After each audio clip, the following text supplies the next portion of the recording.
the government, the Liberals, don't make that commitment, though they do undertake generally to work with us on more progress on accessible municipal and provincial elections. The NDP does commit to, if elected, enact the substance or substantive issues that were addressed in their amendments. The Conservatives, in their letter, do not commit that if elected, they would pass the amendments that they themselves put forward at our request last year in standing committee in this building to achieve fully accessible elections. In 2007, we asked all the parties to commit to a specific strategy to promote public education on accessibility. We wanted kids in school taught about this. We wanted professionals like architects, lawyers, social workers, teachers taught about this. The three parties made commitments on this back in 2007. We have not got any indication of specific progress from the government on this, though we have asked. So we asked again this time around, among other things. You'll see it in the documents available. The government, the Liberals, have generally committed that they stand by their prior commitments, so we take that as meaning that what they promised before is still a commitment for us to pursue. The New Democrats and the Greens address this area generally in their letters, more generally, and again you'll see the specifics in their letters. The Conservatives, though in 2007 were prepared to commit to action on this front, don't make any specific commitments at all. Just again, a commitment to generally work with us on our issues they consider important. Now, the second last area where we sought commitments was on the Human Rights Commission. You'll know that that is an issue in this election for reasons apart from our concerns. We were very concerned in 2006 when the Liberal government privatized the enforcement of human rights and took away the public enforcement role largely from the Ontario Human Rights Commission. We wanted that restored. The Liberals make no commitment on that, just noting there's an independent review going on. Frankly, the commitments of the other parties on that are relatively, this is the area where I would say across the board commitments, even where we got any, are extremely thin. They are the thinnest of all of them. And the final area was that we asked the parties to continue to work with us as they have in the past. And all parties agreed to that, for which we're appreciative. Well, what are we going to do about it? Let me take just a couple minutes to talk about what our plans are.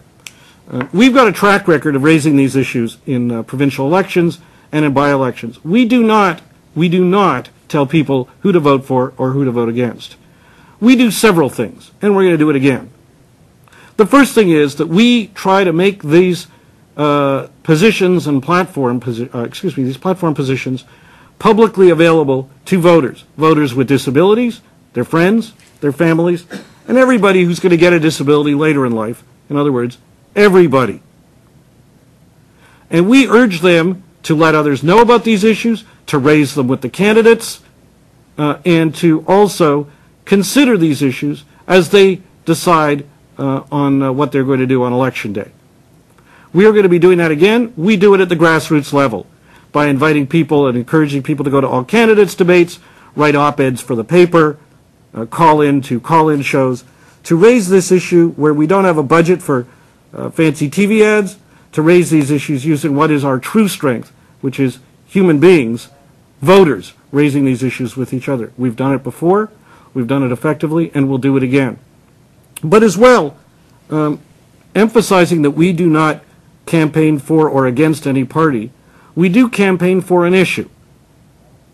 And in that regard, if there is a party whose commitments are substantially weaker, we urge them during the campaign to strengthen them. And therefore today, as I make these commitments public, as I reviewed, we do call on the Progressive Conservative Party to rethink their position, to look at the commitments of the other parties, and to meet them or beat them. We urge them to reconsider and to reissue to issue a revised platform that has specifics in it. We look forward to working with them. We, in fact, have been invited to meet with their campaign team independent of the events this morning. No one knew what was going to be in the packages released this morning. And we're prepared to meet with any campaign team, with any party, with any organization at any time in order to share our concerns and encourage that their platforms reflect the kinds of issues that voters with disabilities and their friends and families need. So that's going to be another major focus of our concerns. We would be happiest if in this election all parties committed, for example, that they will not cut back on a single thing that's been gained so far. We would like that to be an issue that is off the table. And we will continue to work towards that goal. Our final area of activity in this election is going to be to continue our campaign, which has been going on for well over a decade, of trying to achieve a fully accessible election. We have been involved in election after election and in between in trying to remove the barriers that people with disabilities face when they try to vote. Barriers when all candidates' debates are convened at an inaccessible location, barriers if a polling station is located in an inaccessible location, and barriers that continue to face voters like me, who because of our vision loss or other disability, cannot privately and independently mark our own ballot. Now, we've had some progress. Bill 231, while inadequate in our view, did include partial victories for us. It includes Elections Ontario being obliged to study new methods of voting like telephone and internet voting. We'd like to see that sped up. We would like this to be the last election in which voters do not have access to something like telephone or internet voting, not only voters with disabilities, but all voters. But as well, we've seen amendments to strengthen requirements for accessible polling stations.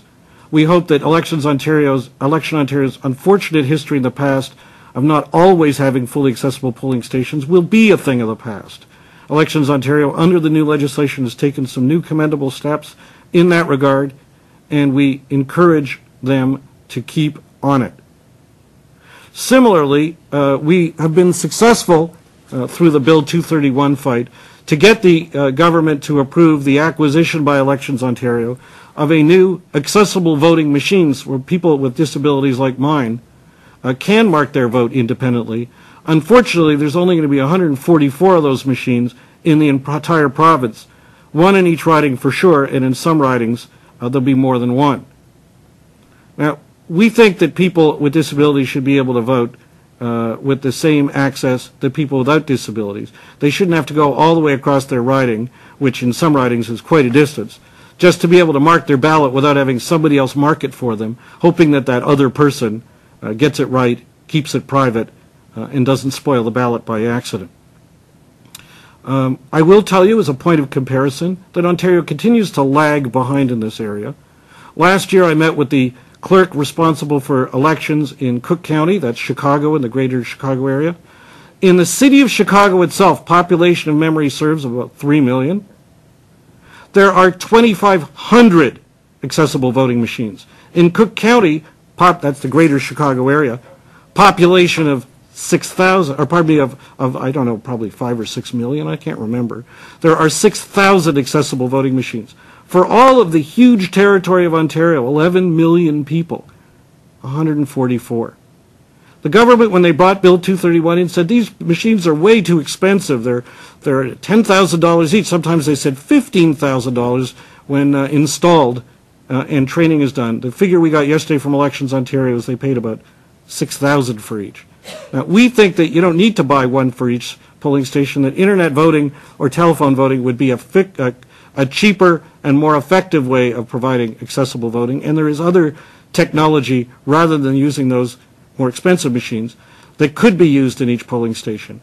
We hope that this election will be the last election where the opportunities for private independent voting by people with disabilities like mine is only something we can do in 1 or 2 places in an entire riding. Let me conclude with 2 thoughts. The first is this. We believe, as I said before, that it's not too late for any party to look at the commitments of the other parties and strengthen theirs. Our agenda for change is in our July 17th letter, and while we've got some important ingredients in what's been committed, we will meet with the next government, whoever they are, table our July 15th letter, and urge them to act on all the recommendations we've provided, whether they promised them explicitly now or not.